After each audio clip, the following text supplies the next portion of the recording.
My parents were strict growing up. In particular, my sister and I had a tightly enforced curfew, no going out after 6 p.m. As a homebody who preferred to read in my room, I didn't mind much. My older sister Jasmine hated it.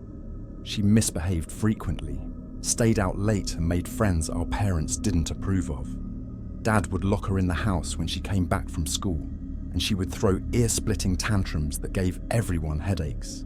The more they tried to control her, the more she rebelled, until she became an absolute menace. We fought a lot too. She spat in my food at the dinner table, and I pulled her hair in return. My parents would scream at her to stop and stand in the corner for an hour as punishment. They threatened that if her behaviour continued, they would send her away to a boarding school for difficult children, where the punishments wouldn't be as kind. The final straw came when I was 10 and Jasmine was 14. Mum found a pack of cigarettes in Jasmine's room. She came to us at the dinner table. "Jasmine," she said calmly, holding up the pack. "What is this?" I saw the colour drain from Jasmine's face. She'd gotten them from an older boy at school. Her expression cycled through fear, dread, denial, then rage in a few seconds. A violent argument broke out. "Fuck you," she screamed. "They're mine, and you bet I'm gonna smoke them. You can't fucking tell me what to do." My parents decided it was time to play their final card.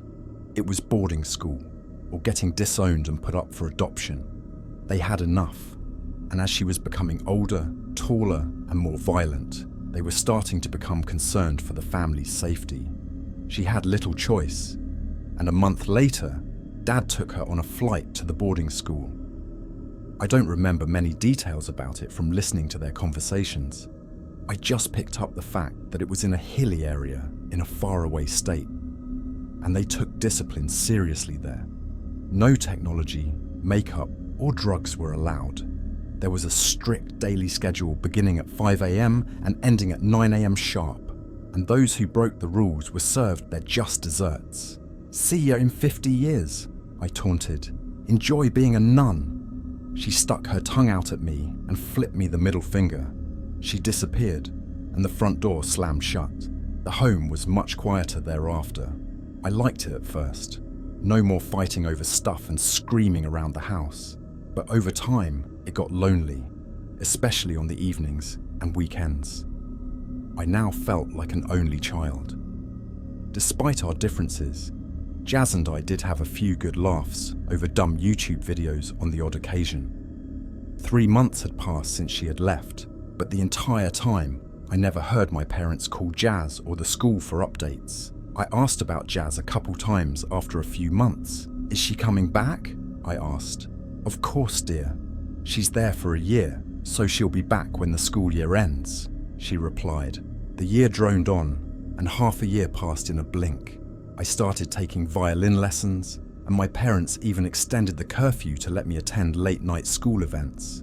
It helped me make some more friends, and the extension allowed me to stay at their houses as long as my parents approved of them. Being accustomed to restrictions for my whole life, those allowances were a breath of fresh air. Still, I was alone in my room most of the time, and the house felt empty. I came home from school one day, and both my parents were still at work. As I went to my room and set my things down, I heard the home phone ringing from downstairs. Taking off my coat as I walked down the stairs, I went to answer it. "Hello? Help me! Help!" A shrill voice shrieked from the other end. All the hairs on the back of my neck stood up instantly as soon as I heard it, and my heart rate began to accelerate. I held the phone a little further from my ear. "Jazz?" I asked. "Harry?" she sobbed, a terrified urgency in her voice. "I need help, please. Where's Mum and Dad?" "They're at work," I replied. "Harry, I'm sorry." Her voice became quieter. "I'm sorry I spat in your vegetables. I'm sorry I called you a dumbass. Tell Mum and Dad I'm sorry I gave them hell. They didn't deserve all of that. I'm so sorry. I didn't mean to hurt you guys, I swear." "I know, Jazz," I said, concerned. "But what's going on?" "Oh my God, they're coming," she whimpered. "They're gonna get me. I can't run anymore. Fuck." I heard a loud smash and commotion on the other side. and screaming erupted from the other end of the line. Ear-piercing screams that could have shattered glass. They became more intense but quieter, as if she was being dragged away from the receiver. "No, no, please don't, help!" The line hung up. Shaking, I called Mum and Dad immediately. When they came home, I explained what happened and thought Jazz was in serious danger. Mum hurriedly called the school, and the woman on the other end explained that Jazz had a tantrum earlier, but was otherwise fine and didn't want to speak to her. She took that as sufficient and hung up. I pressed her a little, but that pissed her off. "It's just one of her tantrums, and she's being dealt with. She's getting the help she needs. I don't want to hear you mention it again, Harry." I never recalled Jazz apologising during a tantrum. Before then, she had never apologised once in her life. It was very out of character. I knew something wasn't right, but I couldn't do anything about it. I tried calling the unknown number back from the home phone a couple of times when my parents weren't at home, but to no avail. 3 months passed. Some nights, I would wake up drenched in sweat, screams ringing in my ears. The end of the school year came, and I thought it was time for Jasmine to return home. I asked Dad about her. They've said she's making really good progress, so she's going to stay for a few more years. He beamed. "How do you know she's even alive?" I asked. "What kind of question is that?" He laughed. "She spoke to us herself. Sounded like she'd grown up a lot over the past year. She didn't come back home. Over time, I grew accustomed to being alone." Mum and Dad never talked about Jazz again. They acted as if she never existed, and for some reason, I never dared to ask. Perhaps I would have forgotten I ever had a sister, if it weren't for the periodic nightmares of that phone call, which returned to haunt me every few weeks. When I turned 18, I moved out and went to college. As soon as I left home, the nightmares returned with a vengeance, revisiting almost every night. Back when I was 10, after Mum had called the boarding school following the horrific phone call, she left her phone on the kitchen table and I saw the number. I didn't note it down, but it was one of those that was easy to remember. I specifically remember thinking it was odd that a number had such a long string of 5s. One night in my dorm, I tried to recall the number, typing several possible combinations into my phone keypad and tapping the call button. After a few invalid attempts, I was surprised to finally get through to someone. "Hello, this is the boarding school reception," a voice came from the other end. "Bingo. Hi there. I'd like to ask about a student who once attended your school. Her name is Jasmine Collins." There was a pause. "What is your relation to this student?" "I'm her brother. She attended the school about 8 or 9 years ago, and I haven't seen her since. Just wanted to know if you knew where she graduated to. I'll search the records." "Thank you," I said. After a few minutes, she piped up again. "Apologies, there are no records matching this name." "Are you sure?" I frowned. "It's Jasminecollins. I spelt it out. "Nope, nothing in our system." Silence. I grew frustrated. "So, listen," I growled quietly. "I know something happened to my sister while she was at your school. If you don't tell me exactly where she is right now, I'm going to involve the police. Sir, we do not appreciate unfounded accusations or threats. If you like, I can do a second search, but if nothing comes up, there isn't much I can help with," she said. "Jasminecollins, I repeated. "Do it." 2 minutes passed. "My sincerest apologies," said the woman on the other end. I indeed misspelt the name. Miss Collins was a student here until she turned 18. She was discharged thereafter. "Would you like the address?" A wave of relief ran through me, and my racing pulse began to ease. "Yes, please, thank you." She gave me an address in Pennsylvania. The following Friday evening, I took a flight over and made my way to the location. It was a wide 2-story building in the middle of a well-kept garden. Colourful, well-trimmed rose bushes and plots of tulips lined the perimeter. There was a small fountain on the path that led up to the main entrance of the building. I expected it to be a house or block of apartments and double-checked that the address was correct, which it was. I walked into a reception area. Glass panels surrounded by wooden frames made up one of the walls, with a door leading to a corridor. A blonde lady was sitting at a desk, and some elderly people were talking in the corridor. There was a colourful poster on the wall, celebrating our care home's 40th anniversary. Come join us for cake. Care home? I thought to myself, confused. Hi there, said the woman at the desk in a cheery tone. Hello, I'm looking for my sister. Someone told me she would be here. Name? She asked. Jasmine Collins. She typed it and clicked. Take a seat, I won't be 2 seconds. She descended down the corridor and returned a few moments later, pushing a wheelchair with someone on it. My eyes widened as she came closer. The woman in the wheelchair had big, bulging eyes, with pupils that pointed away from each other absently, and a crooked neck slanting uncomfortably to the right. Her arms and legs rested limp, feet bent in an uncomfortable position. Her thin, brittle brown hair hung from her scalp, which housed specks of dandruff. Her limbs were stick-thin, but her midsection bulged slightly. She sat almost motionless as she was pushed towards me, apart from her chest, which rose as she gasped in breaths of air. A drip of saliva ran down from the side of her open mouth. She wore a pink shirt that said Mondays, and a blue, flowery dress.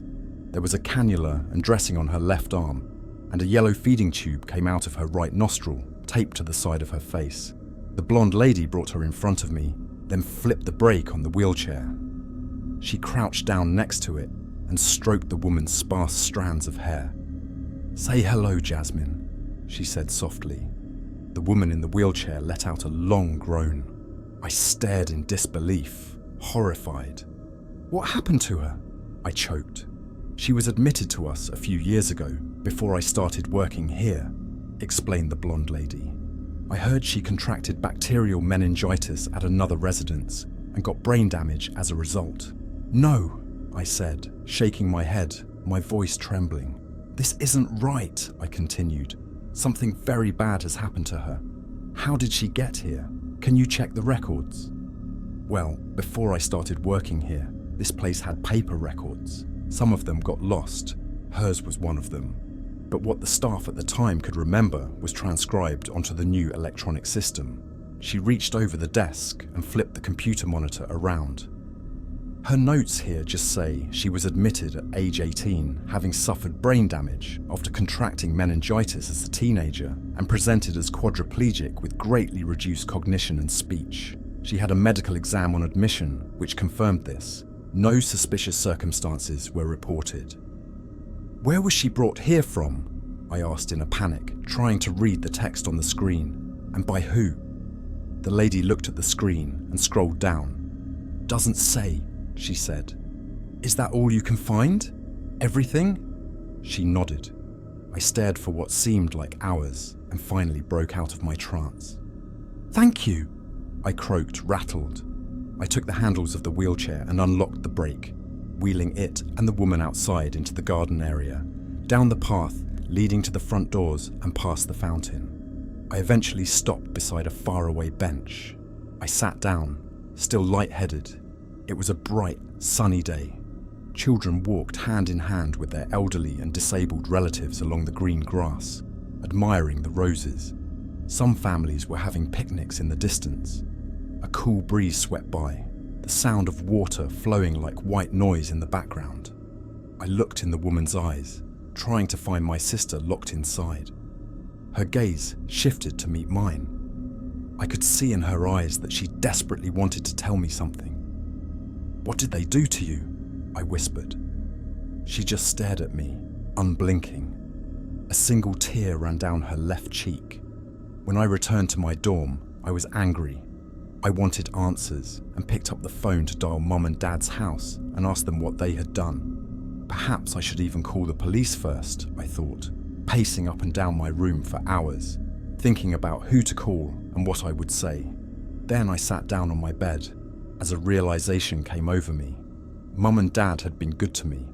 Mum had been diagnosed with breast cancer just before I left for college and seemed to be fighting a losing battle. Dad had lost my grandparents on his side and was also slowly losing his eyesight. Their marriage wasn't doing too well, but they had somehow stuck it through for the family. Did I really want to do this to them now?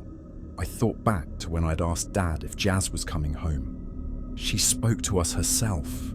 I pondered what I should do next for days upon days, and I came to the conclusion of nothing. Call me a bad person, call me a coward, call me selfish.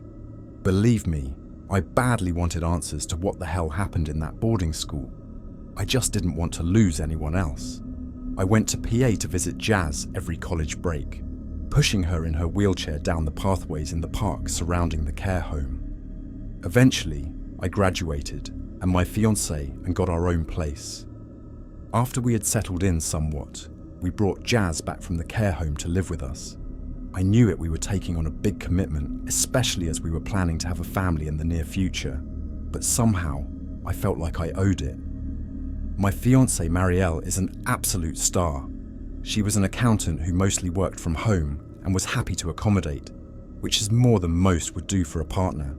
Marielle even helped prepare Jazz nutrition at home, which we fed her through the NG tube and other aspects of her care. I came home from work one day. "Welcome back, babe," chirped Marielle. I kissed her and hung my coat up behind the door. "How was your day?" I asked. "Decent, same old. Did some work in the morning," she replied. In the afternoon, I took Jazz out on a walk along the river. I think she tried to say something. "Jazz tried to speak?"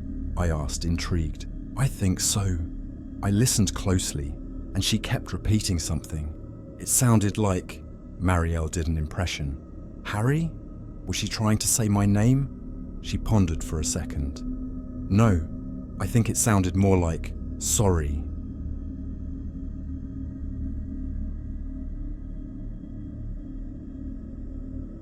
And that's the end of this story. If you enjoyed it, please consider subscribing. Until next time, take care and thank you for watching.